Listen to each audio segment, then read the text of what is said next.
Salut les amis et bienvenue sur votre plateforme. Nous avons dit ici à maintes reprises, à travers des podcasts que nous avons réalisés pour parler de la Côte d'Ivoire, que le président Laurent Gbagbo avait gagné les élections en 2010. On avait insisté ici parce qu'on a suivi cette actualité à cette époque-là. Je me rappelle comme si c'était hier.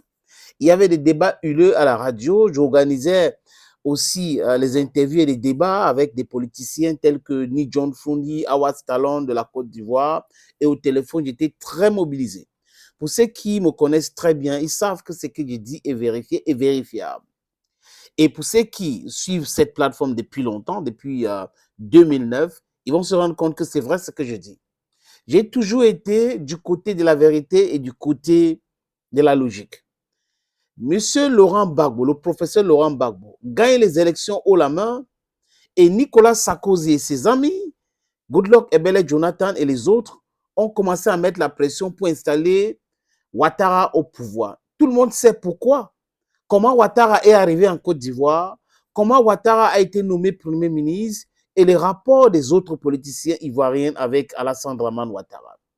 La France de Nicolas Sarkozy, la France de Jacques Chirac, la France de Dominique de Villepin ont joué un rôle néfaste dans tous les événements qui se sont déroulés en Côte d'Ivoire. Des gens ont perdu leur vie et ils continuent avec le lesbrouf politique, les discours vides de sens.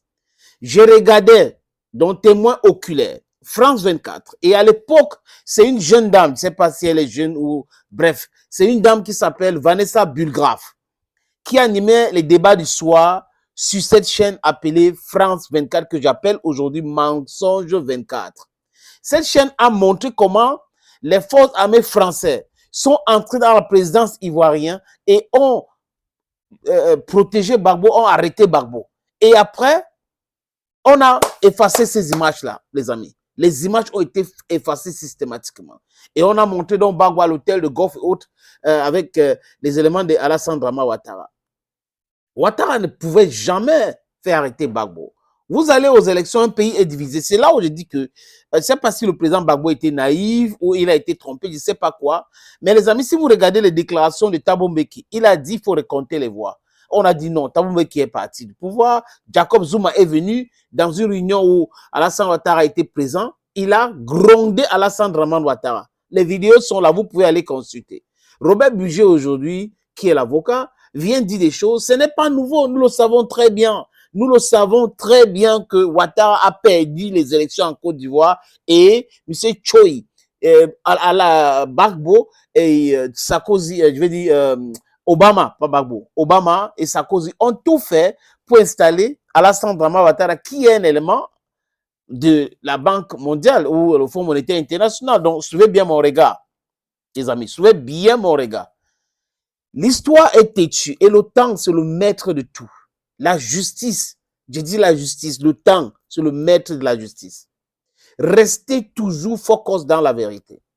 Le président Laurent Gbagbo dit souvent, ou avait dit, quand on vous envoie, il faut savoir vous envoyer.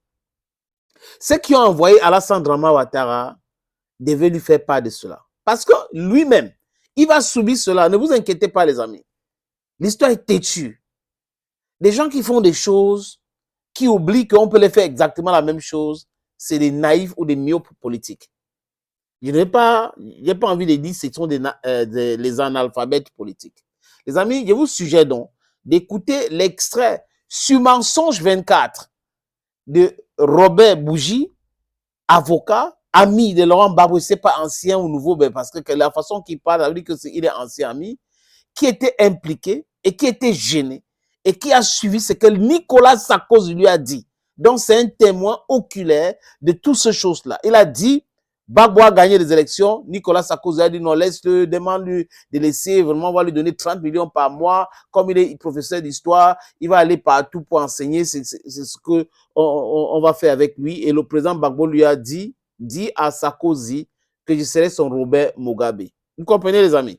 Je vous suggère donc d'écouter ce premier extrait. Monsieur Perelman, vous m'offrez l'opportunité de laver ma conscience. J'ai été l'acteur et le témoin de toutes les relations entre la France et la Côte d'Ivoire en ces heures troubles. difficile. J'ai vu que Jacques Chirac et Dominique ont été d'une ingratitude à nul autre pareil. Et quand, comment vous dire, Laurent est tombé, qu'il a été conduit à La Haye, j'en ai beaucoup souffert. Personnellement et dans ma famille, j'en ai souffert terriblement. Vous vous sentiez coupable? Comment vous dire? Oui. Complice. D'une trahison? D'une trahison. Mais j'étais contre cela. Les derniers moments de la présidence de Gbagbo, je les ai vécus avec Nicolas Sarkozy. C'est son livre, hein. Il parle de son livre, il savait que je sais tout. Et il est en train de faire, il dévoile tout ce qu'il savait sur cette histoire. Nicolas Sarkozy l'appelle pour convaincre Laurent Gbagbo de laisser le pouvoir. Même comme il avait gagné, il fallait qu'il laisse le pouvoir parce qu'ils avaient déjà un autre plan, ils avaient déjà quelque chose pour l'Afrique et tout. Donc, Monsieur Alassane Dramane Ouattara était l'élément central dans leur plan pour l'Afrique. La stratégie de maintenir l'Afrique dans la souffrance, dans la galère, c'est incroyable. Les amis, la suite de cet entretien. Et là, les choses se sont compliquées. Les élections sont là. Et Laurent avait gagné les élections. Nous savons qu'il les avait gagnées. Comme Jean Ping les avait gagnées en 2016 à Libreville. Là, Gbagbo avait gagné les élections. Pas Ouattara. Pas Ouattara.